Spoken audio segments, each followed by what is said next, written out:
And welcome to my podcast unplugged Amrita. और जैसा कि आपको मालूम है कि अपने पॉडकास्ट में मैं बात करती हूँ अपने दिल से निकलकर आपके दिल तक पहुँचने वाली। और आज का ये एपिसोड बहुत ही खास है क्योंकि आज हम बात करेंगे बिहार की। बिहार वैसे तो सांस्कृतिक तौर पर, राजनीतिक तौर पर किसी भी रूप में अगर आप बिहार की बात करेंगे तो इसकी जो संरचना रही है, इसका जो अपना इतिहास रहा है वो बहुत ही समृद्ध रहा है। चाहे बिहार के खान पान की बात करें, बिहार के धार्मिक स्तर पर बिहार की बात की जाए, राजनीतिक स्तर पर बात की जाए या फिर पारंपरिक तौर पर बिहार की बात करें, तो हर क्षेत्र में अगर आप देखेंगे तो बिहार की जो समृद्धि है वो बहुत ही रिच मानी जाती है, बहुत ही समृद्ध राज्य माना गया है।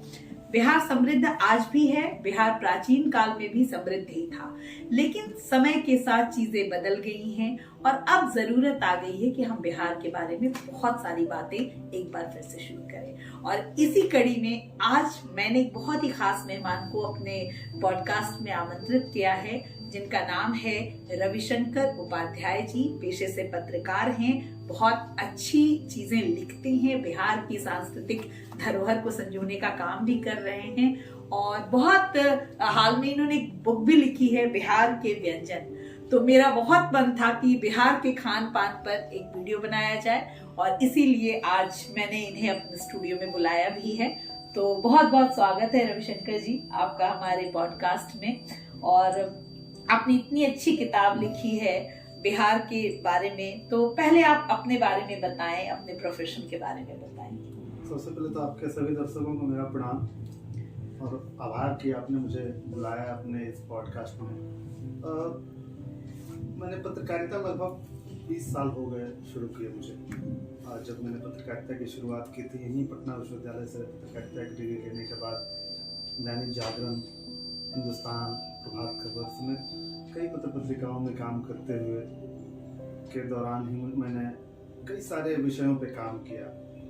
मैंने विशुद्ध एक क्राइम रिपोर्टर के तौर पर भी काम किया, एज ए राजनीतिक संवाददाता के रूप में भी काम किया और मैंने कला और संस्कृति के विषयों पर भी लिखने का काम किया।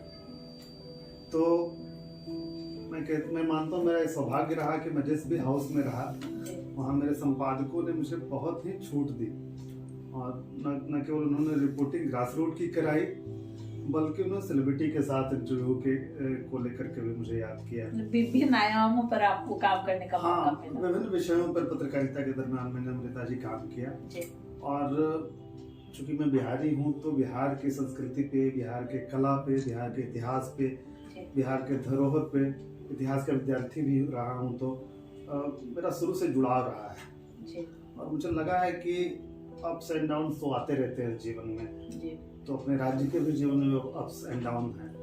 अप्स है तो बहुत ही ऊंचा है, बहुत एक स्तरीय है, और डाउन है तो ये कहा जाता है कि जो ऊपर जाता है वो नीचे आता है और नीचे जो जाता है वो ऊपर आता है। ये तो चलता ही रहता है। ये तो चलता ही रहता है। तो हम एज ए नई पीढ़ी, हम लोग का काम है कि अपनी धरोहर को जानना, बिल्कुल समझना, उस पर बात करना और उससे सीख लेते हुए आज की वर्तमान पीढ़ी को कुछ नई जानकारी देना।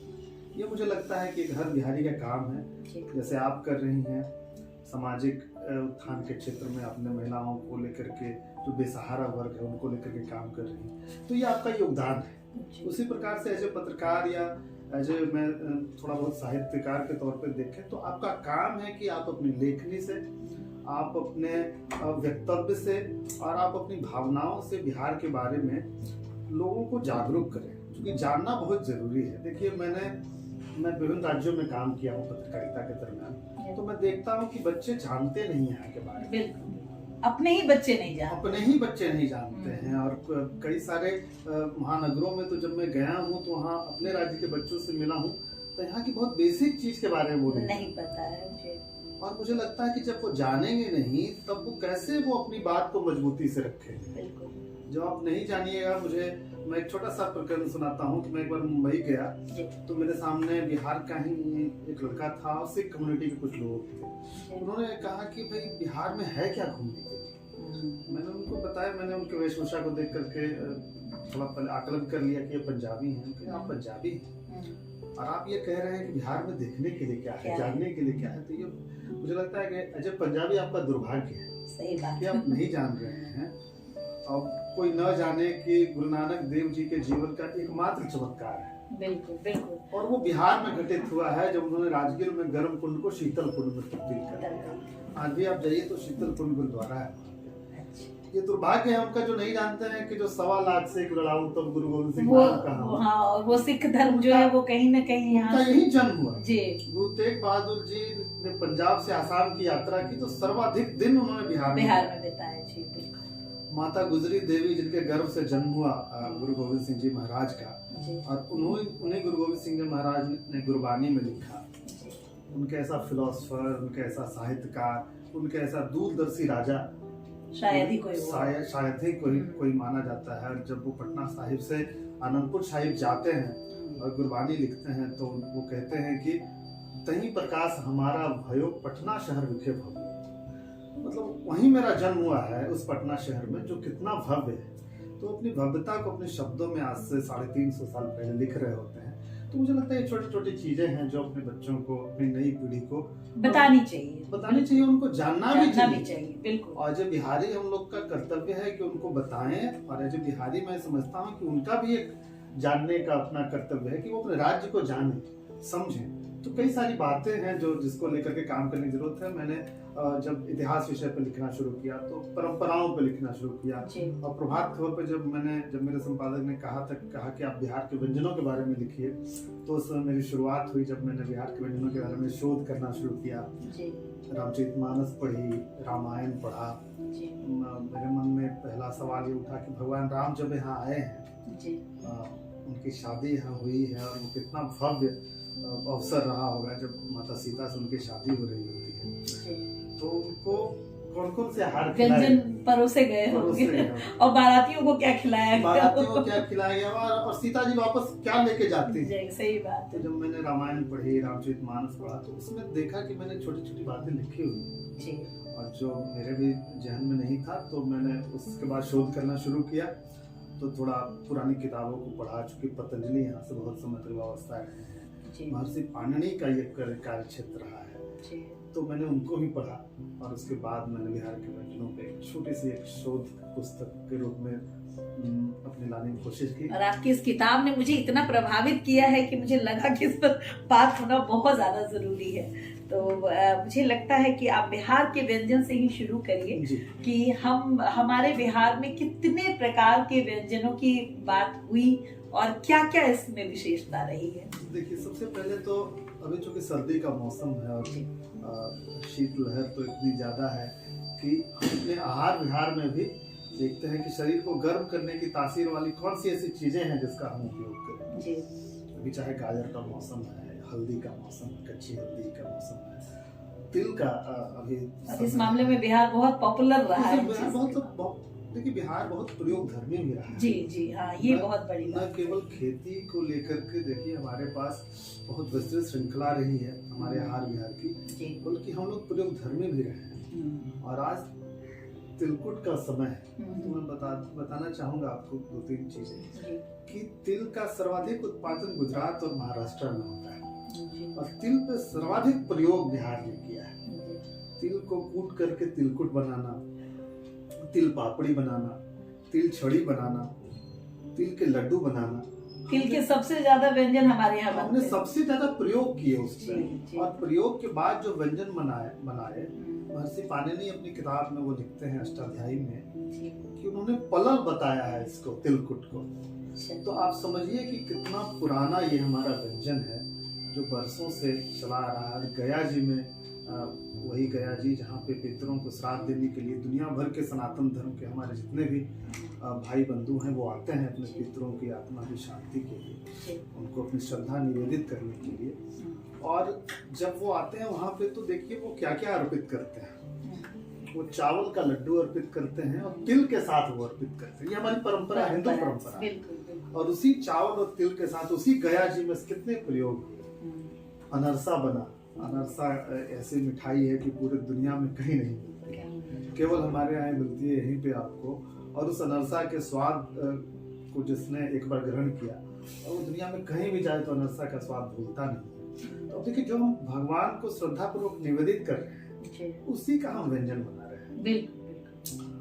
और तिल को लेकर के, तिल को कूट कूट करके एक ऐसा अद्भुत व्यंजन तिलकुट, ऐसी मिठाई की जिसमें चीनी भी कम रहती है और क्या उसका स्वाद होता है। और तिल की तासीर चूंकि गर्म होती है, तो सर्दियों में कहते हैं कि तिल खाने से आपके शरीर को काफी गर्मी मिलती है और आप ठंड से जनित बीमारियों से बचे हुए रहते हैं। तो कई सारी चीजें हैं, कई सारे व्यंजन हैं जिसपे मुझे लगता है कि काम करना जरूरी था। मैंने एक छोटी सी कोशिश की कि इस किताब के जरिए एक बहुत गहराई में तो नहीं, या फिर बहुत ही बोझिल नहीं हो, बहुत संक्षेप में जो बातें हो उसको कहा जाए, जो आज का बच्चा भी पढ़ करके, 8वीं क्लास का बच्चा भी पढ़ करके जान सके, और जो कोई परास्नातक हैं या डिलीट हैं उनके लिए भी एक संदर्भ ग्रंथ के तौर पे, संदर्भ की पुस्तक के तौर पे एक प्रयोग में है। इसलिए मैंने एक छोटी सी कोशिश की। बहुत बढ़िया। और इसके अलावा जैसे तिलकुट आपने कहा कि गुजरात और महाराष्ट्र में खेती ज्यादा होती है, बट प्रोडक्ट्स हमने सबसे ज्यादा बनाए। उसी प्रकार से और भी कई चीजें, जैसे सत्तू हमारे यहाँ का बहुत पुराना एक खाद्य पदार्थ रहा। तो चना की खेती मुझे नहीं पता बिहार में कितनी होती है, बट सत्तू का सेवन तो हम सबसे ज्यादा करते हैं। चने की खेती बहुत पुराना है हमारे यहाँ भी। हमारे पूरे टाल क्षेत्र को आप देख लीजिए तो वो चना का हब है। और शायद हमने उसकी ब्रांडिंग उस तरीके से नहीं की, लेकिन काले चने की खेती मुझे लगता है सर्वाधिक हमारे इस गंगा के कछार क्षेत्र में होता है। और उसको लेकर के सत्तू बनाया जाना, तो देखिए मनुष्य प्रयोग धर्मी रहा है। मानव सभ्यता की यदि बात करें आप, तो वो क्या करता है, अपने आहार विहार में छोटे छोटे प्रयोग है। चावल को, यदि चना की बात हो रही थी, चने को एकदम पीस दें केवल तो बेसन हो जाता है। चने को भून करके पीस दें तो वो सत्तू हो गया। तो इस तरह के प्रयोग हैं। मुझे याद आ रहा है, महर्षि पतंजलि ने अपनी किताब में लिखा है कि सबसे पहले मानव सभ्यता में कोई भून करके सत्तू बनाएगा तो चावल को भून करके सत्तू बनाने का बात आता है। बात आती है यहाँ पे संदर्भ के तौर पे। तो आप देखिए कि चावल से लेकर के वो चना तक की जो यात्रा है, और वो सत्तू है, और सत्तू कितना ऐसा फास्ट फूड आप कह सकते हैं आज का हमारा फास्ट मतलब फूड, प्रोटीन शेक आप कह सकते हैं, प्रोटीन का सबसे बड़ा स्रोत है। प्रोटीन शेक है, फास्ट फूड है, और आप रेडी टू ईट है। और वीर कुंवर सिंह जब इसी क्षेत्र में, जब उन्होंने हुमायूं को कितना उनको कड़ा उनके साथ प्रतिवाद किया, और कहते हैं कि उनकी सेना का जो आहार था वो सत्तू था। अच्छा। और लिट्टी जो बनाया गया उसी दौरान वो उसका जिक्र आता है कि वो लिट्टी वो अपने जितने भी युद्धक जो सैनिक थे उन सभी के लिए, चूंकि लंबे समय तक टिकने वाला आप एक ऐसा खाद्य पदार्थ जो खराब नहीं हो और उसका स्वाद बना रहे। आप ठंडा भी हो जाए तो उसका स्वाद बना रहे, लंबे समय तक वो खाने लायक रहे। तो युद्ध में चूंकि हो सकता है कि आप कई दिनों तक आपके लिए आहार न बने, कोई ऐसा दौर भी आ जाए कि जब लगे कि नहीं, कहीं कोई अवसर ही नहीं आ रहा है, लगातार लड़ाई हो रही है, तो आप उस बीच में खा सकें। तो इस तरीके से वो सत्तू से लेकर के लिट्टी तक आए, वहाँ तय हुआ। तो इस प्रकार से आवाज देखिए कि सत्तू को लेकर के हमारे यहाँ कितने एंटरप्रेन्योर हैं, नए लड़के हैं जो सत्तू को सिर्फ सत्तू पर ही काम कर सत्तू पे ही काम कर रहे हैं, और देश और दुनिया में हमारा सत्तू पहुंच रहा है। तो वाकई काबिले तारीफ है। आप इनको, इनकी हौसला अफजाई तो बनती है कि वो हमारे व्यंजनों को लेकर के, मुझे लगता है कि एक जिस प्रकार से आप देखिए कि डोसा का पूरी श्रृंखला पूरे देश में मिलता है तो दक्षिण भारत के, मुझे लगता है कि नए एंटरप्रेन्योर के लिए बिहारी व्यंजनों को लेकर के भी यदि वो एक शुरुआत करें, कोशिश करें, तो एक बहुत ही बेहतर ये न केवल रोजगार के रूप में सामने आ सकता है, बल्कि वो बिहार की ब्रांडिंग के रूप में भी हम लोग। आपने सीता की शादी की बात करी, तो मिथिला जो है वो मखाना का एक बहुत बड़ा ये है। तो मखाना का हमारे खान पान में क्या योगदान रहा और कहाँ से इसकी शुरुआत? जी देखिए, मैं बताता हूँ इसमें कि मखाना की आपने बात की है, तो हमारे यहाँ 6 GI फूड है। GI फूड उसे कहते हैं जिसको GI ज्योग्राफिकल इंडिकेशन एक टैग होता है जो ये भारत सरकार देती है, लेकिन इसका दुनिया भर में इसका महत्व होता है क्योंकि ये संयुक्त राष्ट्र संघ से ये जुड़ा हुआ है। तो उनका सर्टिफिकेशन पहले आता है इनके पास और भारत सरकार उनको सर्टिफाइड करती है। तो हमारे जीआई जो फूड है उसमें एक मखाना है, उसमें अपना खाजा है, अच्छा, उसमें अपने मुजफ्फरपुर की शाही लीची है, ओके, उसमें कतरनी है अपना भागलपुरी, उसी में अपना जर्दालू है, अच्छा, आम जर्दालू, हाँ, और उसी में इन दिनों सीतामढ़ी के बालूशाही भी ऐड किया गया है, को भी ऐड किया गया है। तो ये 6 प्रकार के हमारे फास्ट फूड हैं, ये जो हमारे जीआई फूड है, सॉरी। और एक खाजा है, खाजा को सिलाव के खाजा को लेकर के भी उनको भी जीआई टैग मिला हुआ है। तो ये जीआई टैग से इनको वैश्विक मान्यता तो मिली ही है, बाजार में भी काफी विस्तार हुआ है। और जहाँ तक आप बात मखाना की कर रही हैं, तो मखाना एक ऐसा सुपर फूड है, आज तो पूरी दुनिया में मखाना, उसकी डिमांड भी बहुत, मखाना का निर्यात किया जा रहा है बड़े पैमाने पे। और आपको हमको यकीन न हो, लेकिन 82% पूरी दुनिया में जो खेती होती है उसमें मखाना पे बिहार का एकाधिकार है। क्या बात है, ये तो बहुत बड़ी बात है। तो आप देखिए कि मिथिला मखाना जब आया, और मिथिला मखाना के क्षेत्र में कितने बड़े बड़े एंटरप्रेन्योर हैं, और अब तो वो इतना अच्छा बना रहे, एक सत्यजीत सिंह हाँ, हैं, हमारे भाई हैं, बिल्कुल, वो बिल्कुल। तो उनका भी बड़ा अच्छा काम रहा। तो ये मखाना पे काम करके आप इतने बड़े एंटरप्रेन्योर बन रहे हैं, और इसको लेकर के और कितने प्रयोग हो रहे हैं। मखाने की खीर भी बनती है, मखाने को भुना हुआ मखाना भी खा सकते हैं। अभी झाजी स्टोर वालों ने हाँ, मखाने की खीर लॉन्च करी, हाँ, मैं देख रही थी। तो आप कई सारे जो अपने फूड के आइटम्स हैं उसके विविध प्रयोग हो रहे हैं, और ये अच्छी बात है। मुझे लगता है कि ये पहुंचना भी चाहिए।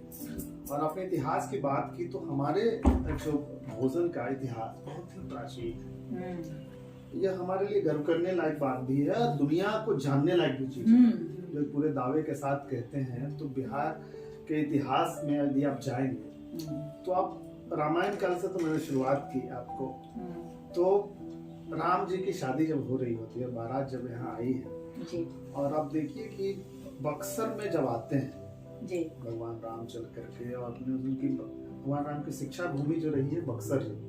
अच्छा, बक्सर में विश्वामित्र जी का आश्रम था, और उसी आश्रम में उन्होंने अपनी शिक्षा ग्रहण की। और जब वो वहाँ से शादी के लायक हो जाते हैं, और जब वो मिथिला की तरफ बढ़ते हैं, तो रामचरितमानस जी ने बहुत अच्छे, रामचरितमानस में तुलसीदास जी ने बहुत अच्छे से किया। भले तुलसीदास जी ने 16वीं शताब्दी में उसको लिखा, उस किताब को, लेकिन वो हमारा धर्म ग्रंथ है, और उसमें उन्होंने लिखा है कि मंगल सगुन सुगंध सुहाए, बहुत भांति मही पाल पठाए, दधी चूड़ा उपहार अपारा, भरी भरी कांवरी चले कहारा। अच्छा। तो ये जिक्र है उस समय का जब बारात आ रही होती है। अच्छा। तो कहते हैं कि उनको अनगिनत व्यंजन खिलाए गए। मिथिला की तो परंपरा भी रही है, आज भी अपने दामाद को बहुत भोजन, कई प्रकार के कहते हैं कि 56 भोग की जो परंपरा है, उसकी शुरुआत कहीं न कहीं रामायण काल में से ही रही है। और महाराजा जनक कहते हैं कि भाई उनको 4 तरह के व्यंजन परोसे गए। अच्छा। उनको चवर ही कहा जाता है संस्कृत में। अच्छा। उसमें एक है चबा कर खाने वाला, अच्छा, एक है चूस कर खाने वाला, अच्छा, एक चाट कर खाने वाला। क्या? तो आप इस तरीके से देखिए कि भोजन को लेकर पी कर खाने वाला। तो ये 4 प्रकार के जो व्यंजन है हमारे, वो सब उनको परोसे गए, सब में विविध तरीके से। और उन्होंने कहा कि इसके साथ ही हमारे जो लोकल फूड है, पारंपरिक फूड है, वो भी जाए। तो दही चूड़ा भी दिया गया। दही चूड़ा कहते हैं कि भगवान राम की बारात जब यहाँ से विदा हो रही होती है, तो बारातियों को खाने के लिए अवध तक जाने के लिए दही चूड़ा भी बांध करके दिया गया। तो और रामायण में भी इसकी चर्चा है, थोड़ी संक्षिप्त चर्चा है, लेकिन रामायण में भी इसकी चर्चा है कि भगवान राम जब जन्मासे से घर पे आते हैं, जब ससुराल पहुंचते हैं, उनका विवाह संस्कार संपन्न हो जाता है, तो कहते हैं कि उनको जो भोजन सबसे ज्यादा पसंद आया है वो चावल, दाल और भिंडी की सब्जी या भुजिया है। और वो उसका वो आप देखिए कि आज भी हम भिंडी को राम तोड़ई की संज्ञा देते हैं। आज भी हम गट्टे की सब्जी, बेसन की सब्जी को रामरूच कहते हैं। आज भी हम राम सालन कहते हैं, यदि उसमें थोड़ा झोर अधिक हो तो उसको राम सालन कहते हैं। और नमक को रामरस कहते हैं। तो भगवान के प्रति हमारी श्रद्धा के परिचायक है। और ये नाम जो रखे गए, ये लोकाचार में, कोई डॉक्यूमेंटल एविडेंस आपको नहीं मिलेंगे, लेकिन ये हमारे लोकाचार में है। तो हमारे व्यंजनों का इतिहास वहाँ से शुरू होता है और वो आज भी देखिए जारी है। और हमारे यहाँ तो इतने बड़े बड़े सम्राट रहे, चंद्रगुप्त मौर्य हुए, हमारे यहाँ महान अशोक हुए। और देखिए कि आप पाटलिपुत्र के आसपास और राजगृह के आसपास सबसे ज्यादा व्यंजनों पे आधारित कस्बे हैं। आप देखिए कि राजगृह के आसपास गया है, यहाँ पे तिलकुट का इतना बड़ा कारोबार है। और आपको जानकर के ये आश्चर्य होगा कि आज गया का जो सबसे बड़ा टैक्स पेयर है वो तिलकुट का कारोबारी है। क्या बात है। तो ये सब केवल इतिहास नहीं, वर्तमान भी जो है इसका वो ये हमारे साथ उस परंपरा को समृद्ध करने में मदद दे रहा है। उसी राजगीर के पास सिलाव एक जगह, सिलाव का खाजा बहुत और सिलाव का खाजा बड़ा प्रसिद्ध है। और तो कहते हैं कि यहाँ पे भगवान बुद्ध के जो शिष्य थे सारिपुत्र जिनका नाम था, उनका जन्म वहीं नालंदा में हुआ। नालंदा के बगल में बड़गांव एक गांव है, उसी गांव में कहते हैं कि उनका जन्म हुआ। और दोनों महामुगलायन और सारिपुत्र, ये दोनों जो प्रमुख शिष्य थे भगवान बुद्ध के, उनका जन्म वहाँ हुआ। और कहते हैं कि सारिपुत्र को खाजे अति प्रिय थे। अच्छा। तो खाजे, और वो इसका जिक्र महर्षि पाणिनि ने अपनी किताब में किया है कि उनको खाजे अति प्रिय थे। और वो खाजा वो कहते हैं कि भगवान को लेकर के भी जाते थे लेने के लिए। तो ये श्रुति परंपरा में हमारे है। और मुझे याद है कनिंघम का एक शिष्य है, कनिंघम, जो इसने भारतीय इतिहास में, भारतीय आर्कियोलॉजी में सर्वाधिक योगदान दिया। उसी ने नालंदा विश्वविद्यालय जो टीले में ढका हुआ था उसकी खोज की, उसी ने विक्रमशिला को आइडेंटिफाई किया, उसी ने पाटलिपुत्र को लेकर के काफी काम किया। तो उनके एक शिष्य थे जेडी बेगलर नाम का, Joseph David Beglar. Joseph David Beglar 1775 के आसपास इस पूरे इलाके में घूमा है। अच्छा। अपने पूरे उसकी किताब है एक टूर थ्रू बंगाल प्रोविंस। हाँ, वो गूगल पे मिल जाएगी, आप लोग आसानी से, हमारे दर्शक भी हैं जो देख रहे हैं वो ढूंढ सकते हैं। एक टूर थ्रू बंगाल प्रोविंस में उसने जिक्र किया है कि कहाँ कहाँ पे कौन से खान पान प्रचलित थे। तो वो सिलाव को लेकर के उसने बताया है कि सिलाव का एक स्वीट मीट और सिलाव का राइस, अच्छा, वो बड़ा फेमस हुआ करता है। और पूरा का पूरा कस्बा उसके पर निर्भर करता है। अब आप देखिए कि वही जो खाजा है आज जीआई टैग मिला है। और आज उस कस्बे का जो सबसे बड़ा कारोबारी है, जो सबसे ज्यादा टैक्स पेयर है, वो खाजा का कारोबारी है। तो न केवल गया जी, बल्कि हमारा सिलाव के ठीक पास में एक निश्चलगंज जगह है। अच्छा। आपने पेड़े तो कई जगह के खाए होंगे। कभी अमृता जी, यदि आप उस रास्ते से गुजरे, एक अंगर सराय के रास्ते से जब नालंदा राजगीर जाए, तो वहाँ आप उसका स्वाद ले सकते हैं। वहाँ का पेड़ा अद्भुत है। अच्छा। इतना दानेदार पेड़ा वो रहता है। और कहते हैं कि कई पीढ़ियों से लोगों को याद नहीं है कि कब से यहाँ पे पेड़ा बनाया जा रहा। और पूरा कस्बा पेड़े के कारोबार पे निर्भर है।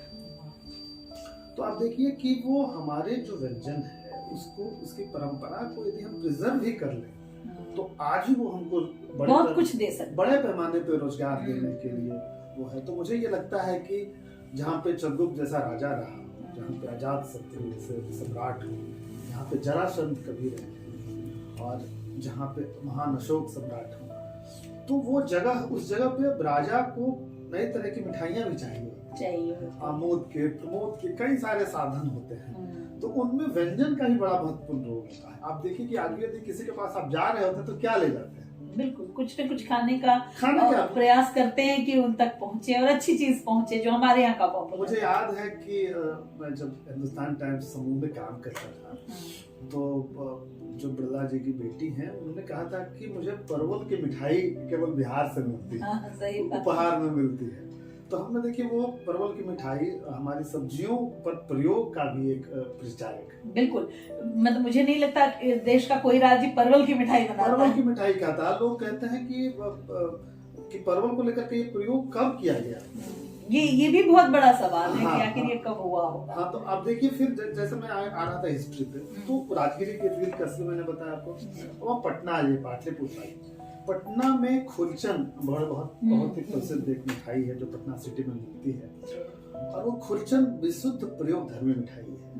वो आप दूध के छाली के लेयर्स पे लेयर करते हैं, और उसके लेयर्स से जो मिठाई बनती है उसको खुरचन के रूप में, और वो बहुत मेहनत से बनती है, बहुत ही महंगी होती है।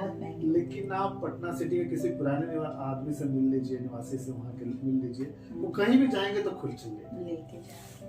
अब आप मनेर चले जाइए। हाँ, मनेर की बात अभी मैं आपसे पूछने ही वाली थी कि मनेर के लड्डू कितने फेमस हैं। वो नुक्ती के लड्डू कहते हैं कि जब सूफी परंपरा आई, जब कट्टरता इस्लाम में बहुत बढ़ गया था एक समय में, और जब सूफी परंपरा के जरिए इस्लाम के सोफिस्टिकेशन का काम जो शुरू हुआ, सूफी संतों ने शुरू किया, भक्ति आंदोलन जिसको कहते हैं, तो भक्ति आंदोलन में जो सूफी संत हुए, याहिया मनेरी हुए, और कहते हैं कि जब वो आए हैं बिहार शरीफ से चल करके यहाँ पे, तो शाह आलम द्वितीय ने कहा कि नहीं, वो सूफी संत जा रहे हैं तो वहाँ उनके लिए एक बढ़िया मिठाई बनाने वाला कारीगर भी जाएगा, और वो शाह आलम द्वितीय ने दिल्ली से भेजा उनको। अच्छा। और तब जाकर नुक्ती के लड्डू यहाँ पे बनने शुरू हुए, और देखिए कि आज पूरा का पूरा कस्बा जो है वो नुक्ती के लड्डू को लेकर के पूरी दुनिया में प्रसिद्ध है।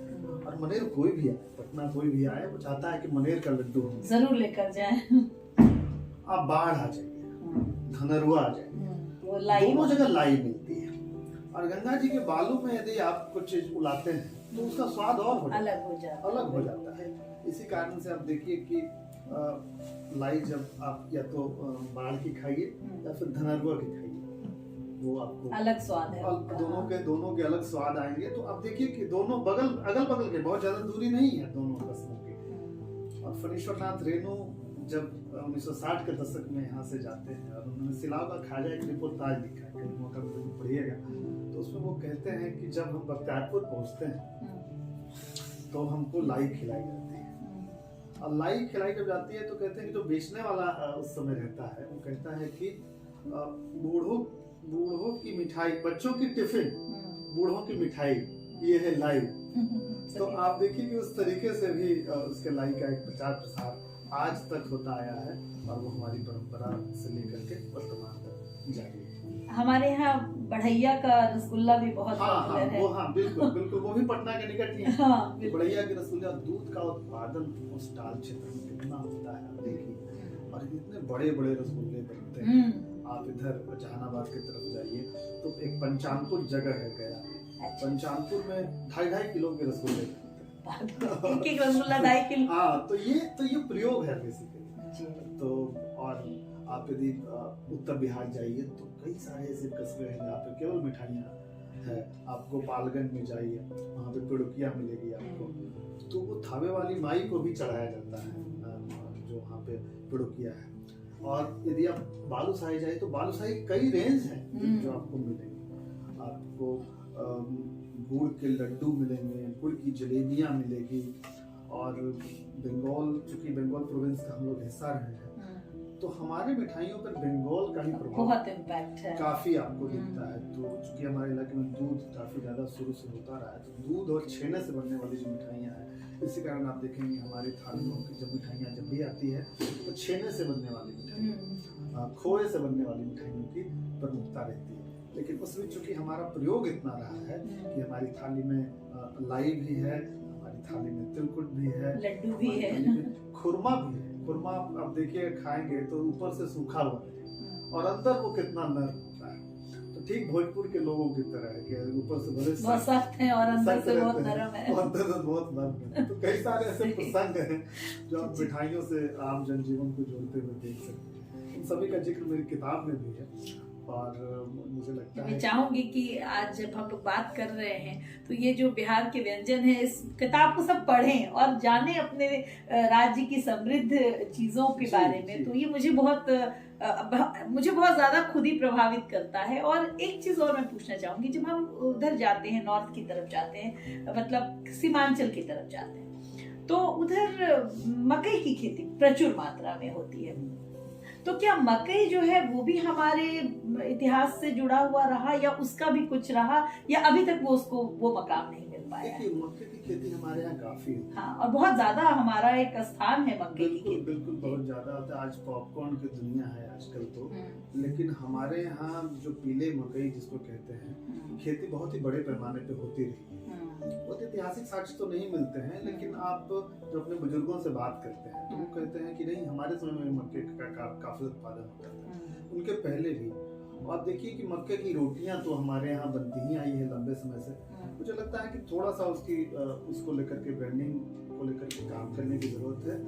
तो मुझे लगता है कि उसमें काफी स्कोप है। हाँ। मुझे लगता है कि बहुत मतलब अगर मात्रा अगर अधिक उपजने की है तो उसको यूज कर सकते हैं, सरकार भी चाहे तो उस पे काम करे। पॉपकॉर्न की कोई फैक्ट्री मुझे नहीं लगती कि हमारे यहाँ है अभी तक तो नहीं है, लेकिन कुछ युवा मेरे प्रकाश में आए हैं जो वो चाह रहे हैं, सोच रहे हैं कि इसकी खेती शुरू करें यहाँ पे, और ये अच्छा है। मुझे लगता है कि रविशंकर जी, मैं जब खान पान की बात करते हैं तो आपने गौर किया होगा कि जब हम बिहारी खान पान की बात करते हैं तो स्पेशली हम लिट्टी चोखा पर जाकर रुक जाते हैं। जब आपने इतनी चीजों के बारे में बताया तो ऐसा क्यों होता है कि हम ही लोग अपने खान पान को सिर्फ एक स्पेसिफिक खान पान तक रहने देते हैं कि हमारे यहाँ का लिट्टी चोखा बहुत पॉपुलर है, जबकि अगर देखा जाए तो हमारे यहाँ और भी बहुत कुछ ऐसा बनता है। कढ़ी हमारे यहाँ की बहुत, कढ़ी बरी हमारे यहाँ की बहुत फेमस है, और भी बहुत चीजें हैं। तो ऐसा का मौसम, हाँ, पिट्ठा की बात कर लेते हैं। अभी देखिए पिट्ठा का मौसम है और संस्कृत में इसको पिष्टक की संज्ञा दी गई और कहते हैं कि पिष्ट मतलब पीसा हुआ पदार्थ, पीसा हुआ खाद्य पदार्थ, और उससे बनने वाला जो पिट्ठा है। तो पिट्ठा केवल पीसे हुए चावल से बनने वाला एक व्यंजन तक सीमित नहीं है।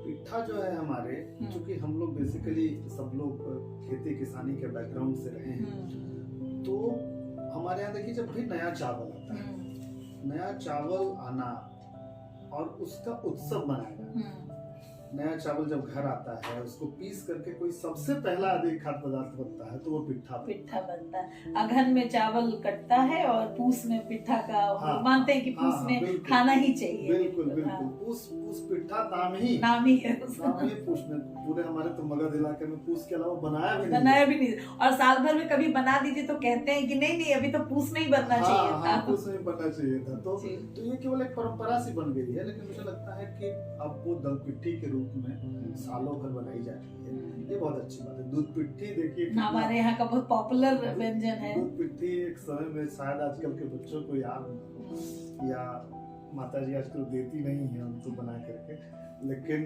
दूध पिट्ठी एक समय में बहुत ही प्रसिद्ध हम लोगों का बच्चों का व्यंजन रहा है कि बच्चों को कुछ ना हो तो दूध पिट्ठी खिला दीजिए, खुश हो जाते थे। नई चीज भी होती थी, पोषण भी होता था और उनका स्वास्थ्य भी बना रहता था और उनका पेट भी खराब नहीं होता था और काफी उनको रुचिकर भी लगता था। तो मैं ये कह रहा था कि पिष्टक को लेकर के हमारा बहुत पुराना ये खाद्य पदार्थ है और पिष्टक का जिक्र महर्षि पाणिनि ने भी किया है, महर्षि पतंजलि ने भी किया है और वो कहते हैं कि वो पिट्ठा आज है।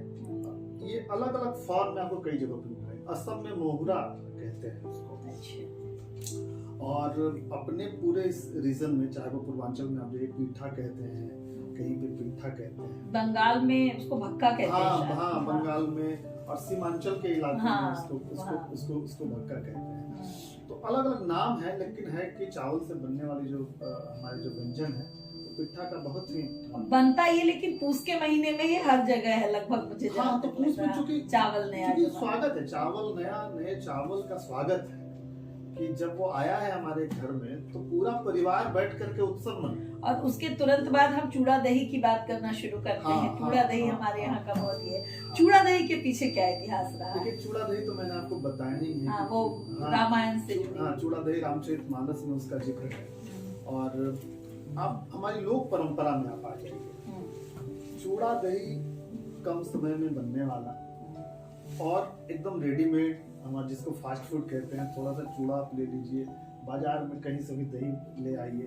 तो यदि आपके कई लोग आज भी यात्राओं में चूड़ा ले जाना पसंद करते हैं, दही थोड़ी सी ली, गुड़ रखा और खा लिया और उसको और घंटों तक आप खाने पीने के और वो काफी पेट को भर भी देता है। लंबे समय के लंबे समय तक आपका वो आहार रहता भी है पेट में, जल्दी भूख नहीं लगती है, तो आप लंबा काम कर सकते हैं। तो और उसी चूड़ा दही को मकर संक्रांति में हम लोग तिलकुट के साथ और एक्चुअली नया चावल से चूड़ा कुटाता है हाँ, और फिर वो वहीं से बिल्कुल, शुरू होता है और वहीं से फिर शुरू हो जाता है साल भर के ये लिए। सारे दरअसल व्यंजन जो है हमारी जो उत्सव धर्मिका है उसके परिचायक व्यंजन है, चाहे वो पिट्ठा हो, चाहे वो हमारा दही चूड़ा हो।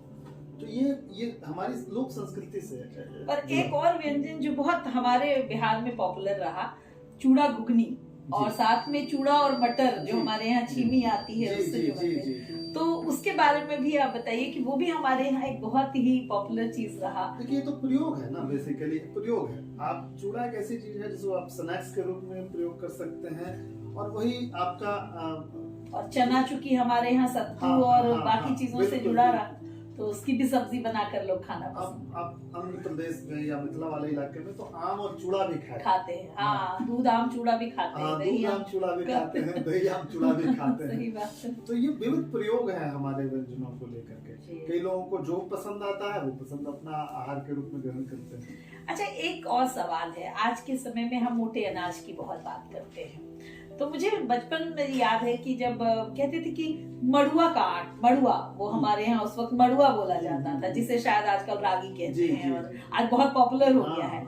एक वक्त था जब मड़ुआ अच्छे लोग कहते थे नहीं खाते, वो गरीब खाता है। सत्तू के बारे में भी मुझे याद है कि जो मजदूर काम करते थे, आपका घर बनाते थे खेतों में, तो मकई और चना का सत्तू मिक्स करके वो खाया करते थे। तो मड़ुआ चूंकि बिहार में मुझे बहुत पुराने समय से याद है कि मैं सुन रही हूँ, तो क्या हमारे यहाँ मड़ुआ की खेती होती है और मोटे अनाज के रूप में इसका क्या है? जी, मड़ुआ की खेती बहुत ही हमारे पास मोटे अनाज की खेती की लंबी परंपरा रही। अच्छा। और सम्राट अशोक का एक जिक्र आता है कि सम्राट अशोक ने पहली बार यहाँ पे विधिवत खेती के सिस्टम को विधिवत बनाया, उसको एक सिस्टम में लाया खेती को लेकर के। तो आज जो आप देखते हैं कि कलेक्टर होते हैं जो राजस्व का संग्रहण करते हैं, तो ये खेती के राजस्व के संग्रहण करने को लेकर के एक बनाया गया सिस्टम था। खेती करने को लेकर के चंद्रगुप्त मौर्य के समय में काफी काम हुआ। कहते हैं कि वो पूरे जब कोई गांव बनता था, किसी गांव के आसपास बसने की लोगों की इच्छा होती थी, तो उसमें एक सर्टेन जगह तय कर दी जाती थी, तो उसमें वो 30% में खेती करना अनिवार्य होता था। ये चंद्रगुप्त के समय का उनका जिक्र आता है कि वो उस समय में वो खेती करेंगे, इतनी दूर में खेती करेंगे और उस खेती की रक्षा करने के लिए, जानवरों से रक्षा करने के लिए वो पूरे खेत के चारों तरफ गड्ढे को बनाने का भी जिक्र है। तो सब कुछ एक विधिवत सिस्टम में रहा है हमारे यहाँ। तो मोटा अनाज तो क्योंकि वो वही उस समय अवेलेबिलिटी थी उसकी, पुराने समय में उसी की अवेलेबिलिटी थी। देखिए गेहूं हमारे पास बहुत बाद में है, ये पूरा इलाका चावलों का इलाका कहा जाता है, जहाँ पे हम लोग वही पटना में बैठे हुए हैं। इस पूरे इलाके में होएंगसांग एक चीनी तीर्थयात्री हैं, उन्होंने नालंदा विश्वविद्यालय में पढ़ाई की और वहीं पे वो कुलपति तक बने। तो कहते हैं कि जब वो यहाँ आते हैं तो उनको नालंदा में जो खाने के लिए चावल दिया जाता है वो विशिष्ट प्रकार का चावल था, पतला चावल था। तो उसका वो जिक्र करते हैं और चावल दाल का कहते हैं कि यहाँ का इस इलाके का बहुत फेमस है। और चावलों में कई किस्में हैं, व्रीहि, महाव्रीहि, उसमें वो कहते हैं कि उसमें पाली भाषा में कई सारे जो चावलों के जिक्र उन्होंने नाम लिया है वहाँ पे, जो वहाँ पे उत्पादन होता है। और इस पूरे इलाके को चावलों का कहते हैं। गेहूं देखिए आपके पास में बहुत बाद में आया, उसके पहले हमारे यहाँ जौ था। अच्छा, जौ हमारे यहाँ पहले से था। जौ हमारे यहाँ बहुत पहले से था। और जौ को एक समय में जौ, मकई, ये हमारे सब बेसिक यहाँ पे खान पान के सारे अनाजों का उत्पादन। तो ये बहुत पहले से रहा है। गेहूं बहुत बाद में आया है, जो अब जाकर के हमारा मेन फूड बन चुका है। लेकिन मोटे अनाज हमारी भोजन परंपरा का पहले से हिस्सा है। और ये तो हम खान पान की बात कर रहे हैं, मैं आपसे ये भी जानना चाहूंगी कि हमारे बिहार में अगर देखा जाए तो बहुत धरोहर है। मतलब अगर पर्यटन के क्षेत्र में भी बात की जाए या धार्मिक क्षेत्र में भी हम बात करते हैं तो कई धर्म का जो जन्म यहीं से हुआ है। अगर आप देखिए बौद्ध धर्म, जैन धर्म, सिख धर्म, मतलब हिंदुत्व का भी बहुत कुछ, सनातन धर्म का भी यहाँ से जुड़ा हुआ है। तो उसके साथ साथ कई ऐसे जगह भी डेवलप हुए जो पर्यटन के लिए बहुत महत्वपूर्ण साबित हुए बाद में, और भी बहुत सारे ऐसे जगह रह गए जिनको हम लोगों ने एक्सप्लोर नहीं किया। तो पर्यटन के क्षेत्र में हमारे बिहार में क्या क्या समृद्ध के तौर पर क्या क्या है उपलब्ध? जी, मैं खान पान वाले सेगमेंट को अंत करने के पहले नजीर अकबर आबादी एक बहुत प्रख्यात शायर है, उन्होंने एक कविता लिखी हमें अदाएं दिवाली की जोर भाती है। अच्छा। उसमें उन्होंने मगध की मिठाइयों पर अपनी कविता लिखी है। अच्छा। उसमें वो कहते हैं कि मगध के मूंग के लड्डू से बन रहा संगीत, दुका दुका पे तमाशे देखते हैं, खिलौने नाचे हैं, खिले खिलखिलाती, बतासे हंसते हैं, मोहन भोग पाने को लोग तरसते।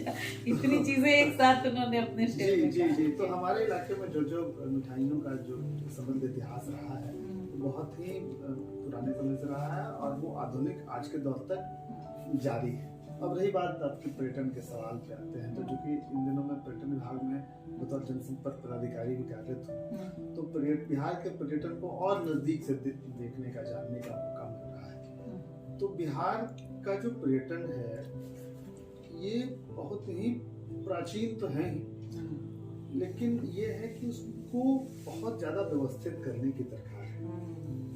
न केवल आधारभूत संरचना को बेहतर करना होगा, बल्कि मुझे लगता है कि आज के दौर में जो नई तब्दीलियां आ रही हैं, जो पर्यटन, जो अनुभव आधारित, एक्सपीरियंस आधारित टूरिज्म जिसको कहते हैं, अब होता जा रहा है, तो मुझे लगता है कि सरकार को इस दिशा में ध्यान देने की आवश्यकता है। और हम लोग चूंकि अभी हैं शामिल विभाग में, तो अपनी ओर से कोशिश कर रहे हैं कि धीरे धीरे ही सही एक सकारात्मक परिवर्तन आए। और बिहार के पर्यटन को यदि समग्र दृष्टिकोण से देखेंगे आप, तो कई धर्मों का ये संगम तो है। इतिहास, पुरातत्व और ऐतिहासिक धरोहर, जो हमारा हेरिटेज टूरिज्म हो गया, नॉलेज टूरिज्म हो गया, उसमें हम लोग बहुत रिच हैं। हम लोग जहाँ अभी बैठे हैं, यहीं पे बगल में कुम्हरार पार्क, बहुत पुरानी सांस्कृतिक विरासत रही हमारी, धरोहर है, बहुत इतना ऐतिहासिक धरोहर की जब एल.ए. बैडल ने उसकी खुदाई की 19वीं शताब्दी के अंतिम दशक, मुझे लगता है 1880-81 में खुदाई शुरू हुई। और पहली बार जब अशोक का राजमहल जब निकल करके सामने आया और वहाँ पे जो उसका आयुर्वेदिक औषधालय जो था वो निकल करके सामने आया, तो दुनिया को पता चला कि नहीं, यहाँ पे फाहियान ने जो आकर के यहाँ पे कहा था कि इसका खंडहर भी जब इतना लाजवाब है तो राजमहल कैसा रहा। तो वो कुम्हरार पार्क हमारा बहुत ही एक ऐतिहासिक अभी पर्यटन स्थल है, जहाँ पे अभी इन दिनों एक नई जानकारी मैं दूं आपको कि आर्कियोलॉजिकल सर्वे ऑफ इंडिया वहाँ नए सिरे से खुदाई कर रही है। अच्छा। और वहाँ पे कहते हैं कि 80 खंभों का जो राजमहल था, उस राजमहल को डॉक्यूमेंटल एविडेंस के आधार पे खोद रहे हैं। तो उसका जब उत्खनन होकर के सामने आएगा, तो मुझे लगता है कि पाटलिपुत्र के इतिहास में एक नया अध्याय जुड़ेगा, कि जब लोग जानने, मतलब ये देख सकेंगे हमारी पीढ़ी के लोग कि अशोक का राजमहल कैसा था। तो वो हमारा नॉलेज टूरिज्म हो गया। हमारा हेरिटेज मोन्यूमेंट्स काफी हैं, इतने सारे हैं कि आप देखिए कि नालंदा यदि आप चले जाएं, यदि आप विक्रमशिला चले जाएं, यदि आप वाणावर की गुफाओं को देखने के लिए पहुंच जाएं, तो वाणावर की गुफाओं को जब आप देखते हैं तो लगता है आपको कि अजंता एलोरा की जो गुफाएं हैं, इसका इतना प्रचार प्रसार हुआ है, और उसके बाद जब अपने आप इसको नागार्जुन, बहुत कम लोग जानते हैं, यहाँ से भी लोग नहीं जाते हैं उसको देखने के लिए। लेकिन जब अमृता जी जब वहाँ जाती हैं, तो वो आप विस्मृत हो जाएंगे उन चीजों को देख कर। आपको लगेगा कि ये लौकिक है कि उस दौर में जब मशीनें नहीं थी तो कैसे उस पहाड़ की गुफा को काट करके इतनी सुंदर चमक है। जब आप वहां तक जाएंगे और खुदा हुआ उसकी चीजें दिखेगी आपको, तो आपको एहसास होगा कि हमारे पूर्वजों ने वहाँ पे कितना काम किया। क्या ये ऐसे कुंड भी हैं जहाँ गर्म पानी का स्रोत है? जी। मुझे एक याद है, जमुई जिला में भीम बांध एक जगह हुआ करता था, वो बहुत मतलब अद्भुत था वो, अगर देखा जाए तो। लेकिन पता नहीं उसको कितना संरक्षित कर पाए। देखिए, भीम बांध है हमारे यहाँ कांवर झील है, हमारे यहाँ राजगीर का ब्रह्म कुंड है, वो तो खैर वहाँ पे सुविधाएं हैं थोड़ी सी, लेकिन बाकी ऐसे हैं जहाँ पे सुविधाओं की दरकार है। अभी भीमबान कुंड भी है जैसा कि आपने बताया। इसके अलावा हमारे पास जलप्रपातों की श्रृंखला है। हमारे पास नवादा में देखिए ककोलत जलप्रपात है जो सालों भर उसमें पानी रहता है, सालों भर वो शीतल कुंड बहता है। और यदि आप इन दिनों कैमूर की विंध्य रेंज की जो पहाड़ियाँ हैं उसको यदि आप देखेंगे तो वहाँ पे सासाराम और रोहतास में और कैमूर तक आपको कई सारे तुतला भवानी वाटरफॉल दिखेगा। आपको मांझर कुंड, सीता कुंड, धुआं कुंड, कशिश वाटरफॉल, तो आपको देख करके लगेगा कि नहीं हमारे पास न केवल इको टूरिज्म के क्षेत्र में काफी वाल्मीकि नगर भी एक अभी वाल्मीकि नगर तो खैर अद्भुत है। इतना घना जंगल और आज के डेट में 55 बाघ है वहाँ पे, बहुत बड़ी बात है जहाँ पूरी दुनिया में बाघों की संख्या कम हो रही है। बाघों की संख्या कम हो रही है, हमारे यहाँ बाघों की संख्या बढ़ रही है और उसका संरक्षण भी किया जा रहा है। और आज हम भारत में तीसरे नंबर पे हैं जहाँ पे बाघों की इतनी सारी संख्या है। इन दिनों राजगीर में सफारी हमारा बना है।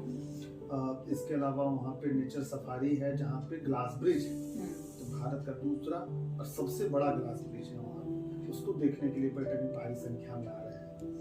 तो नॉलेज टूरिज्म से लेकर के एक्सपीरियंस टूरिज्म तक के क्षेत्र में हमारे पास संभावनाएं हैं, उस संभावनाओं को हम लोग टटोल रहे हैं। हमारे पास देश का पहला रोपवे था जो राजगीर में हुआ करता जो राजगीर में आज अभी वो बंद हो गया नहीं, उस राजगीर के रोपवे को हम लोगों ने और अपग्रेड कर दिया है। एक पूरी सुरक्षा वाला जो नया रोपवे आया है जिसमें आप आराम से घूमने के लिए जा सकती हैं पूरे परिवार के साथ एक साथ बैठ करके। तो जैसे एडवेंचर उसमें होता था पुराने वाले रोपवे पे, नीचे में लोगों को देखने में डर लगता था, तो वो भी है वहाँ पे जिनको एडवेंचर करना होता है। युवा वर्ग जाते हैं, लेकिन बुजुर्गों को खास करके और बच्चों को जो दिक्कत होती थी तो अब वो खत्म हो गया। बांका में हम लोगों ने अपना रोपवे शुरुआत कर दिया है, तो बांका में मंदार पर्वत पे काफी संख्या में लोग जा रहे हैं।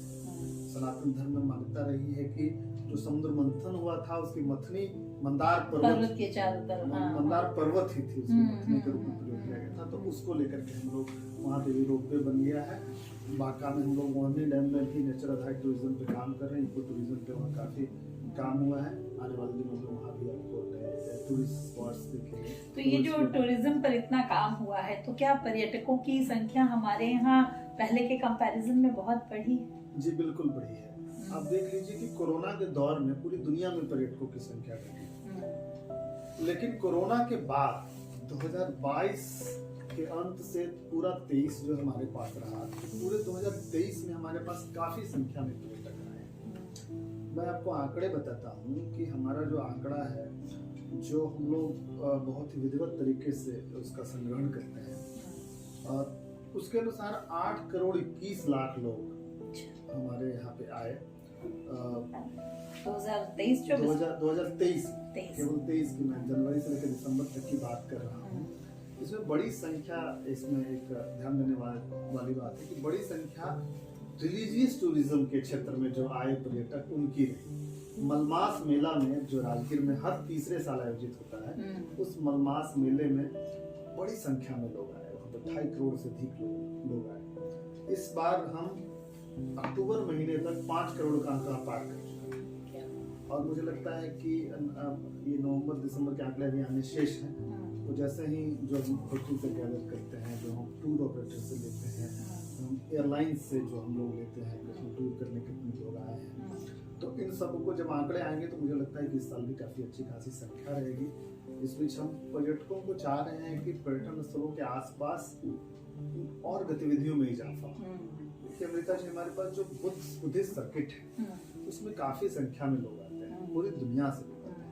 पूरा साउथ ईस्ट एशिया आता है, पूरा हॉलीवुड आधा चला आता है यहाँ पे यूरोपियन और खास करके अरब कंट्रीज में हमारा पेनिट्रेशन और हो रहा है। वहाँ पे हम लोग विभिन्न पर्यटन मेलों में भागीदारी कर रहे हैं, वहाँ के लोगों को बता रहे हैं कि आप भारत का जब भी यात्रा का प्रोग्राम बनाते हैं उसमें बिहार को एड ऑन आप करेंगे तो आपको न केवल नॉलेज टूरिज्म, न केवल हेरिटेज टूरिज्म मिलेगा, बल्कि आपको एक्सपीरियंस बेस्ड टूरिज्म का भी लाभ आपको मिल सकेगा। एकाकीपन जैसे जैसे दुनिया के यूरोपियन देशों में बढ़ रहा है, तो वो एक्सपीरियंस टूरिज्म के लिए पूरी दुनिया में और वो सबसे ज्यादा पैसे खर्च करते हैं। एक अध्ययन में ये बात स्पष्ट हो चुकी है। तो जब वो आएंगे तो स्थानीय स्तर पे लोगों को जितना रोजगार मिलेगा, पर्यटन से आप स्थानीय स्तर पे लोगों को जैसे ही जोड़ेंगे तो उस पर्यटन आप देखिए कि वाराणसी में एक घर पर्यटन से जुड़ा हुआ है। सही बात। और वो पर्यटकों का उतना ही स्वागत करता है, उनका उतना ही सम्मान करता है, क्योंकि वो जानता है कि वो उसकी रोजी रोटी है। हमारे यहाँ एक थोड़ी सी परेशानी ये है कि स्थानीय स्तर पे लोग का इन्वॉल्वमेंट अभी कम हो पाया है। जो भी है वो सरकार की तरफ से ही पहल करी, सरकार की तरफ से ही है। तो स्थानीय स्तर पे लोग कैसे जुड़े, उसको लेकर के हम लोगों ने, उसके लिए अवेयरनेस फैलाने की जरूरत है। हम लोगों ने अभी एक पॉलिसी लाई है। अभी थोड़े दिन पहले 2024 में वो पॉलिसी लागू हुई है, जिसमें हम होटल निर्माण के लिए, जिसमें हम रेस्टोरेंट बनाने के लिए, जिसमें हम वे साइड कम्युनिटीज बनाने के लिए, जिसपे हम इको टूरिज्म से संबंधित को यदि आप को बनाना चाहते हैं आकर्षण, उसके लिए रूरल टूरिज्म को लेकर के हम लोग उस पर यदि वो आते हैं एंटरप्रेन्योर, वो काम करते हैं, यदि वो इंफ्रास्ट्रक्चर बनाते हैं तो उनको 25 से 30% तक उनको सब्सिडी, सीधी सब्सिडी मिलती है। और मुझे लगता है कि जितने भी आपके दर्शक देख रहे हैं, मैं उनसे गुजारिश करूंगा कि वो बिहार टूरिज्म पॉलिसी को एक बार जरूर उसका अध्ययन करें। और उसमें 50 से लेकर के 75 लाख रुपए से योजना शुरू हो रही है और वो जा रही है 5 करोड़ 10 करोड़ तक की। तो यदि आप कोई बड़ा 3 स्टार 4 स्टार होटल बनवाना चाहते हैं, उसमें भी आपको सब्सिडी मिलेगी। अभी देखिए 4 हमारे निवेशकों ने उसमें रुचि जताई है, जिनको हम लोगों ने LOI दे दिया है। अभी ताज होटल हमारे यहाँ है, तो उसकी शुरुआत इसी पॉलिसी के तहत हम लोगों के द्वारा हुई है, उनको भी लाभान्वित किया गया है। तो जितने भी देश के बड़े होटेलियर्स हैं वो हमारे यहाँ आ रहे हैं और इन्वेस्ट कर रहे हैं। मैं आपको एक बात बता रहा हूँ, गया में हयात है हमारा। अच्छा। हयात ग्रुप वहाँ पे होटल शुरू कर चुका है और इसकी ऑक्यूपेंसी काफी अच्छी है, 60% 65% औसतन उसकी ऑक्यूपेंसी रहती है। सरोवर ग्रुप ने मरासा सरोवर खोला है बोधगया। तो हमारे लोकल जो होटल्स हैं वो तो हैं ही, बुद्धा रेसिडेंसी हो, बाकी बिहार पर्यटन के जो होटल्स हैं। इसके अलावा बड़े जो नाम हैं वो आ रहे हैं। और अभी लेमन ट्री ने कई सारी जगह भी रुचि जताई है। ताज फिर से इंटरेस्टेड है कि उनको जो 3 नए 5 स्टार होटल बनने हैं पटना में, वो उसमें से एक के लिए वो हेरिटेज टूरिज्म के तौर पे उसको विकसित करने के लिए सुल्तान पैलेस को वो चाह रहा है। तो उसके लिए ग्लोबल टेंडर बस जस्ट होने ही वाले हैं अभी। तो 3 हमारे यहाँ और होटल्स आ जाएंगे 5 स्टार। तो मुझे लगता है कि पर्यटक जब यहाँ आएंगे तो फिर बहुत रहने में कहीं कोई दिक्कत नहीं होगी। बाकी और फिर वो उनके क्लास से मैच करता हुआ प्लेस मिल जाएगा। बिल्कुल। देखिए बुद्धिस्ट सर्किट के जितने लोग आते हैं पर्यटक, वो चाहते हैं, वो पैसा खर्च करने हाँ, को तैयार है, उनके पास पैसे की कमी है नहीं। आप उनको सुविधाएं उनको चाहिए। तो बोधगया में भी विस्तार हो रहा है। बोधगया में 2 और नए होटल्स आ रहे हैं, 5 स्टार होटल आ रहे हैं। राजगीर में 5 स्टार होटल आने वाले हैं। फिर पटना में जब 3 5 स्टार होटल आ जाएंगे तो मुझे लगता है कि यहाँ का और विस्तार होगा। अभी 4 नए निवेशकों को हम लोगों ने LOI दिया है। एक बक्सर में 4 स्टार होटल बन रहा है। फुलवारी शरीफ में अभी एक बड़ा 4 स्टार होटल बनने जा रहा है, उसको लेकर के हम लोगों ने दिया है। रिजॉर्ट वहाँ पे आने वाला है। फिर मुजफ्फरपुर में हमारा एक शुरू हो रहा है। तो इस तरीके से पूरे बिहार में हम लोग चाह रहे हैं कि नए निवेशक आए तो उनको हम लोग सीधा प्रोत्साहन राशि दें। और जब वो जुड़ेंगे तो मुझे लगता है कि टूरिज्म का जो क्षेत्र है और विस्तार से, हाँ, और स्थानीय लोग भी रोजगार उनको मिल सकेगा, उनका इन्वॉल्वमेंट भी बढ़ेगा, क्योंकि बहुत चीजें देखकर भी होती हैं। आपने रिलीजियस टूरिज्म की एक बहुत अच्छी बात बताई। तो जैसा कि मैं पहले भी कह रही थी कि बिहार जो है वो कई धर्मों का एक मेल है, मतलब एक संगम है, जहाँ अगर आप देखिए तो संगम, अगर धर्म का संगम माना जाए तो बिहारी है। तो अलग अलग धर्म है। तो मैं चाहती हूँ कि एक बार आप उनके बारे में भी थोड़ा बता दें कि जो 4 बड़े धर्मों का यहाँ से जो प्रादुर्भाव हुआ है तो वो कौन कौन से हैं और कौन कौन सा जगह जो है उससे कनेक्टेड रहा है जहाँ लोगों को जाकर एक्सप्लोर करना चाहिए। जी बिल्कुल। सबसे पहले हम लोग शुरुआत करते हैं बुद्धिस्ट सर्किट से। बुद्धिस्ट सर्किट में आप देखिए कि भगवान बुद्ध के जो उनके जीवन के तो 4 बड़े घटनाक्रम हुए, उसमें से 3 बिहार में घटित हुए। उनको आत्मबोध, आत्मज्ञान की प्राप्ति हुई बोधगया में। उन्होंने जो 4 वर्षावास व्यतीत किए वैशाली में और केसरिया में, उन्होंने कहते हैं कि जब वो भिक्षा पात्र उन्होंने यहाँ के लोगों को समर्पित किया, तो उनके जीवन के जो 3 बड़े घटनाक्रम हैं वो यहाँ घटित हुए। तो इसमें बहुत सारे टूरिस्ट आते हैं। अभी वो क्या करते हैं कि वो बनारस, ये वाराणसी में आए, वो उनकी कनेक्टिविटी अच्छी मिल जाती है। अभी गया में भी एयरपोर्ट है अपना, तो गया एयरपोर्ट वो आते हैं और गया एयरपोर्ट से वो बोधगया चले जाते हैं। पटना भी आते हैं तो पटना से भी चले जाते हैं। अब तो नई सड़क भी बन गई है, तो बोधगया जाने में आसानी हो गई है। बोधगया से आते हैं वो पटना आते हैं। पटना क्यों आते हैं? पटना में भगवान बुद्ध के अस्थि कलश हैं। अच्छा। पहले वो पटना म्यूजियम में रखे हुए थे, इन दिनों वो बुद्ध स्मृति पार्क में रखे हुए हैं। अच्छा। हाँ, तो वो उस अस्थि कलश को देखने जाते हैं। वो देख करके जीवन धन्य हो जाता है। पूरी दुनिया से लोग आते हैं और पटना आकर के वो वैशाली जाते हैं। वैशाली जाते हैं, यहाँ पे कहते हैं कि भगवान बुद्ध ने संघ में पहली बार महिलाओं को शामिल किया। वो ऐसी ऐतिहासिक जगह है। और अशोक ने जब वहाँ पे अपने सिंह स्तंभ की स्थापना की, जो आप उसको देखेंगे तो लगेगा कि अशोक की दूरदर्शिता का वो परिचय सिंह स्तंभ है। तो वैशाली जाते हैं। वैशाली में स्तूप भी है। अभी बिहार सरकार वहाँ पे एक बड़ा सम्यक स्तूप बना रही है और वो मुझे लगता है कि इस साल के अंत तक वो पब्लिक के लिए खोल दिया जाएगा। तो बड़े आकर्षण का वो केंद्र है। तो मुझे लगता है कि और वहाँ पे पर्यटकों की संख्या बढ़ेगी। फिर वो केसरिया जाते हैं। केसरिया से वो अरेराज जाते हैं। अरेराज का स्तूप देखते हैं अपना। इसके अलावा वो लौरिया जाते हैं। लौरिया नंदनगढ़ जाते हैं और लौरिया नंदनगढ़ से होते हुए फिर वापस वो उत्तर प्रदेश चले जाते हैं। हाँ, फिर एक सारनाथ में भी हाँ, सारनाथ में भी है, तो सारनाथ भी वो जाते हैं। तो अशोक ने ही वहाँ पे महाविहार बनाया था, तो वो भी हम लोगों से जुड़ा हुआ है। तो सारनाथ वो जाते हैं, जहाँ पे अशोक का जो 4 शेर वाला स्तंभ है वो भी मिला था, और वही हमारा राष्ट्रीय चिन्ह है। तो ये तो बौद्ध धर्म की बात हुई। इसके अलावा जैन धर्म भी। जैन धर्म में देखिए कि जैन धर्म में भगवान महावीर जो 24वें तीर्थंकर हुए, भगवान महावीर का यहाँ पे जन्म और निर्वाण दोनों, उनको जन्म और मरण से मुक्ति भी यहीं पावापुरी में मिली और उनका जन्म वैशाली में हुआ। तो वैशाली इसलिए भी बहुत जमुई जिला में एक लछुआड़ भी जगह है जहाँ महावीर की हाँ। तो वहाँ पे देखिए वो महावीर के जन्म को लेकर के अलग बहुत सारे मान्यता, अलग सेक्ट जो है वो अलग अलग मान्यताएं हैं। तो हम लोग है कि एज ए सरकारी मशीनरी हम लोग कहते हैं कि जहाँ भी आपकी मान्यता है उस मान्यता का हम मानेंगे। हाँ, आपकी मान्यता आप जहाँ जाना चाहें। हाँ, आपकी मान्यता हमारे लिए बहुत ही महत्वपूर्ण है। वो है। इसके अलावा हिंदू धर्म में देखिए कि आप जन्म और मरण से मुक्त होने के लिए गया जी आपको आना ही पड़ेगा। तो हमारे पास गया जी है, हमारे पास राजगीर है। राजगीर का सप्तर्षि कुंड है, ब्रह्म कुंड, जहाँ पे कहते हैं कि स्नान करने के लिए ब्रह्मा जी आए थे और ब्रह्मा ने ही उस कुंड की स्थापना की थी। वो यज्ञ हवन कुंड था। तो कहते हैं कि जब उनको जब यज्ञ पूर्ण हो गया तो उन्होंने वहाँ के लोग, स्थानीय लोगों से कहा कि बताओ तुम्हें क्या वरदान चाहिए। अच्छा। तो स्थानीय लोगों ने कहा कि उस समय ठंड काफी थी, तो कहा कि ठंड से निवारण का कुछ उपाय करिए। तो उनके आशीर्वाद से वो कहते हैं कि वो कुंड गर्म पानी का। आज भी आप जाएंगे यदि वो उस कुंड को देखेंगे, ब्रह्म कुंड को ऊपर से निहारेंगे तो यज्ञ की वेदी जिस प्रकार बनती है उस प्रकार से इसकी संरचना आपको दिखाई देगी। जी, तो सब बिल्कुल अनोखी बातें हैं जो लोग नहीं जानते हैं, उनको जानना चाहिए। बिल्कुल। तो ये हिंदू धर्म को लेकर के हमारे पास इतने बड़े हैं।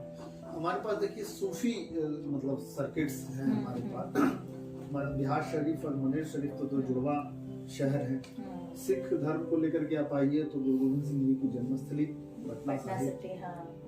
पटना साहिब है।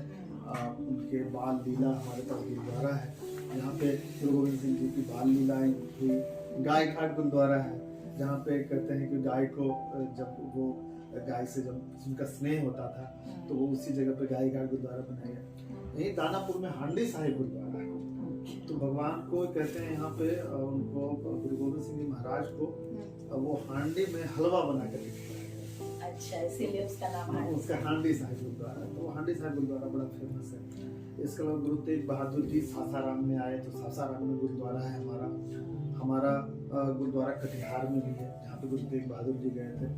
तो इन सभी जगह आपस में एक दूसरे से कनेक्टेड है। ये देखिए, जब आपने रिलीजियस टूरिज्म की बात करी थी तभी मैंने ये सवाल किया कि कितनी विविधता है हमारे यहाँ, और शायद कहीं ना कहीं नई पीढ़ी में जानकारी का अभाव या इतनी गहराई से वो चीजों को नहीं समझ पा रहे हैं कि हमारा जो राज्य है वो कितना समृद्ध है और किन किन मायनों में समृद्ध है। तो इस तरह के कार्यक्रमों को या इस तरह का जो पॉडकास्ट है शायद इसलिए भी जरूरी है कि हम अपनी अगली पीढ़ी को कुछ बता सकें कि तुम्हें जानना चाहिए। यही देखिए हम लोग की जिम्मेवारी बढ़ जाती है सही बढ़ जाती है कि भाई आप उनको बताएं, उनको आप बताएंगे नहीं तो कौन बताए। हाँ बिल्कुल। और लोग ये सोचते रहेंगे कि यदि वो खुद जान जाएंगे तो ऐसा नहीं होगा। मुझे लगता है कि एक छोटी पहल जैसा आप कर रही हैं, जैसा हम लोग अपनी स्तर से कोशिश कर रहे हैं, ये छोटी छोटी कोशिशें ही आने वाले दिनों में एक बड़े आंदोलन की। वापस मैं खान पान पर आती हूँ कि आज की पीढ़ी को पिज्जा, बर्गर,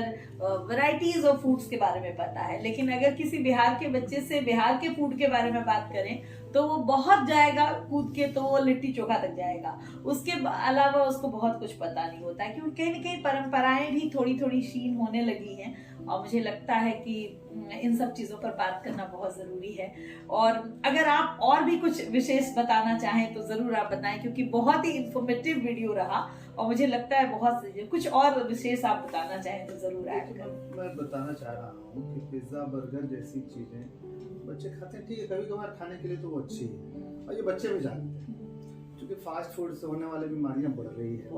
आप देखिए कि नई तरह की इतनी बीमारी आ गई है जिसके बारे में आप सोच भी नहीं सकते थे, वो सब बीमारियां आप सोच भी नहीं सकते हैं, और युवा काफी प्रभावित हो रहे हैं बहुत ज्यादा। तो कभी कभार खा ले, कोई दिक्कत नहीं है। हम लोगों को घरों में भी कोशिश करनी चाहिए कि जैसे पिठाई बन रहा तो ये जरूर बने, दूध पिट्ठी हो तो वो जरूर बनाई जाए।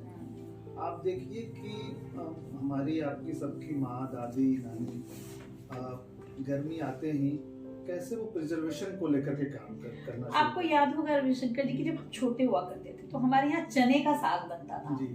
चना, खिसाड़ी और बथुआ मिलाकर, तो हम बड़े चाव से खाते हैं आज भी। बट हमारी अगली पीढ़ी को आप वो नहीं खिला सकते, उनके दिमाग में वो चीज अजीब सा बना दिया गया कि नहीं ये अच्छा चीज नहीं है, जबकि वो कितनी पौष्टिक चीजें हैं। तो कहीं ना कहीं माओ ने भी अपनी जिम्मेदारियों से पल्ला झाड़ा है, मुझे ऐसा लगता है। मौसमी जो सब्जियां हैं या मौसमी फल है वो हर परिस्थिति में आपके लिए हितकारी है, और बिहारी खान पान में ये बहुत बड़ी चीज। आप देखिए कि हमारी पूजा की परंपराओं में क्यों कहा जाता है कि भाई मौसमी फल आवश्यक होता है। वो ये इस वजह से कहा जाता है कि परंपरा से आपकी भोजन संस्कृति को भी जोड़ने की एक पहल। बिल्कुल। भाई भगवान को तो आप एक हिस्सा चढ़ाते हैं, बाकी हिस्सा प्रसाद के रूप में, और भगवान खाते नहीं है, वो तो आपके लिए ही होता है। बिल्कुल, वो आप ही के लिए होता है। तो वो आपका आपकी भाव है, आपका श्रद्धा है, श्रद्धा निवेदित आप करते हैं। लेकिन वो मौसमी फलों को लेकर के अनिवार्य रूप से कहा जाता है शास्त्रों में कि भाई आप वो रखेंगे ही पूजा। आपको याद होगा जब हम छोटे हुआ करते थे तो कोई नया फल आता था तो वो काट के और 5 घरों में हम पहुंचाया करते थे कि भाई पहला फल है और सबको खिलाना चाहिए। तो ये सब जो परंपराएं हैं ये जैसे जैसे कम होती गई वैसे वैसे चीजें जो हैं वो हमारे हाथ से निकलती चली। परंपराओं को देखिए जारी रखने की जिम्मेवारी हम पे ही है, आप पे ही है कि हम अपने बच्चों को उन परंपराओं से रूबरू कराते रहें। तो याद है कि जब खीरा भी पहली बार आता था तो खीरा को काट करके लोग मुझे ककड़ी याद है कि मैं हमारी नानी ककड़ी काट कर देती थी कि जाओ पहला फल है पहुंचा के आओ। तो वो बड़ी एक दुखद स्थिति हो गई। उसको देखिए हम लोग को कैसे न कैसे अपनी परंपराओं में जीवित रखना पड़ेगा, नई पीढ़ी को बताना पड़ेगा। एक प्रिजर्वेशन की बात मैं करूंगा कि फूड प्रिजर्वेशन को लेकर के हमारी जो पुरानी पीढ़ी थी वो कितनी गंभीर हुआ करती थी। कि आप देखिए कि मुझे याद है कि मेरी दादी के नैहर में एक वो बनता था खिसाड़ी के साग का, आपने जिक्र किया, उसको सुखा करके लोग रखते थे। गोभी को सुखा कर रखते थे, गोभी को सुखा करके तो अभी भी लोग रखते हैं। लेकिन मैंने वो भी देखा है कि साग को सुखा करके वो रखते थे। अच्छा। और साग को सुखा के रखते थे और बाद में जब उसका समय खत्म हो जाता था उसका आनंद लेते थे और उसका स्वाद में कोई अंतर नहीं आता था। कोई अंतर। और कोई ना कोई वो बहुत पढ़े लिखे नेचुरली तरीके से सुखाते थे ना, सन ड्राई करके। ना तो कोई वो पढ़े लिखे थे और ना वो कोई बहुत व्यंजन के जानकार थे, लेकिन ये वो करते थे। आप देखिए कि हम ही लोग जब महंगी सब्जियां जब आ जाती है बरसात में, उसके पहले अब हमारे घरों में बड़ी क्या और क्या वो सब करता था, बनाते हैं, हाँ। सारा बड़ी होता था, तिल का तिलौरी होता था, पापड़ होते थे कई तरह के, आलू के कई तरीके के चिप्स और ये बनते थे। लेस तो बाद में हम लोगों ने देखा। हाँ, ये हमारी पीढ़ी ने बाद में, हम लोग के समय भी इतना नहीं हाँ, था। हाँ। हम तो आलू चिप्स तक जी, थे जी, कि हमारे जी। घर से बनते तो थे। वो घर में ही बन जाता था। उसमें वही। कई सारे प्रयोग होते थे, अलग अलग तरीके तरह तरह का फ्लेवर डालते थे फ्लेवर लोग। डाल देते थे, और वो प्रिजर्व होकर के उसका यूज कब होता था, जब बरसात में सब्जियां मौसम, बनेगी। हाँ, और तब बरसात भी वैसी होती थी कि हफ्तों तक बरसात होती रहती थी। मिथिला वाले इलाके में आप देखिए कि वहाँ पे तो बाढ़ से कई सारी परेशानी होती थी। तो वो प्रिजर्वेशन उस आपदाओं से बचने का एक बड़ा माध्यम भी था। कोई सब्जी नहीं मिल रही है आपको, आलू भी नहीं आ रहा है आपके घर तक, आलू भी नहीं पहुंचा। हाँ, चारों तरफ पानी है, पूरी फसल बर्बाद हो चुकी है। लेकिन चूंकि प्रिजर्वेशन की जो परंपरा थी, वो आपके फूड को न केवल हेल्दी रखती थी, बल्कि आपको एक तरीके से जीवन भी देती थी। कभी कभी मुझे लगता है कि महिलाओं ने अपनी परंपरा को, हमारी पहली महिलाओं ने बहुत अच्छे से संजोया, बहुत संभाला, जब तक वो संभाल सकती थी। लेकिन जैसे ही महिलाएं वर्किंग हो गई, कामकाजी हो गई, जिम्मेदारियां, फिर दूसरे शहरों में वो माइग्रेट होकर चले गए, तो कहीं ना कहीं ये सब चीजें हाथ से निकल गई और अब नहीं हो पा रहा है। लेकिन मुझे लगता है कि अभी भी जरूरत है, जितना हो सके उतना ही आप हमें करना चाहिए इन सब चीजों। बिल्कुल, मुझे लगता है कि यही एक सार्थक संदेश होगा आज के पॉडकास्ट का, जो आपके जरिए महिलाओं तक पहुंचे, और महिला के पुरुष भी वो अपने चीजों में हाथ बटा करके न केवल प्रिजर्वेशन को, बल्कि अपनी भोजन की परंपरा को समृद्ध रखने में अपना योगदान। हम दोनों की तरफ से मैसेज है कि भाई जितना हो सके अपनी परंपराओं को जीवित रखिए, बचा कर रखिए। और मुझे लगता है कि हमने काफी बातें करी हैं, और आप इस पॉडकास्ट को जरूर देखिए। इसलिए नहीं कि इसमें कुछ बहुत ज्यादा जानकारी है या बहुत चीजों के बारे में हमने बात, इसलिए क्योंकि ये आपसे जुड़ी हुई है, आपकी संस्कृति से, आपकी परंपराओं से जुड़ी हुई है। तो मुझे लगता है कि ये पॉडकास्ट आपको बहुत पसंद आएगा। रविशंकर जी का बहुत बहुत धन्यवाद, इतनी मतलब बारीकी से उन्होंने चीजों के बारे में बताया, धार्मिक, सांस्कृतिक और भी कई तरीके से खान पान के बारे में। तो मुझे लगता है ये एक अच्छा पॉडकास्ट है और इसको जरूर देखना चाहिए, और जरूर आप देखें इसको। और जो भी हो, और अगर आपको कोई भी सवाल हो, कुछ और जानना चाहते हो, तो कमेंट बॉक्स में जरूर इस वीडियो के करिएगा, ताकि हम उसको आपके लिए सही जवाब ला सकें। तो थैंक यू सो मच, और हम इस पॉडकास्ट को यहीं पे खत्म करते हैं। आपका एक बार फिर से बहुत बहुत धन्यवाद। बहुत बहुत धन्यवाद आपका।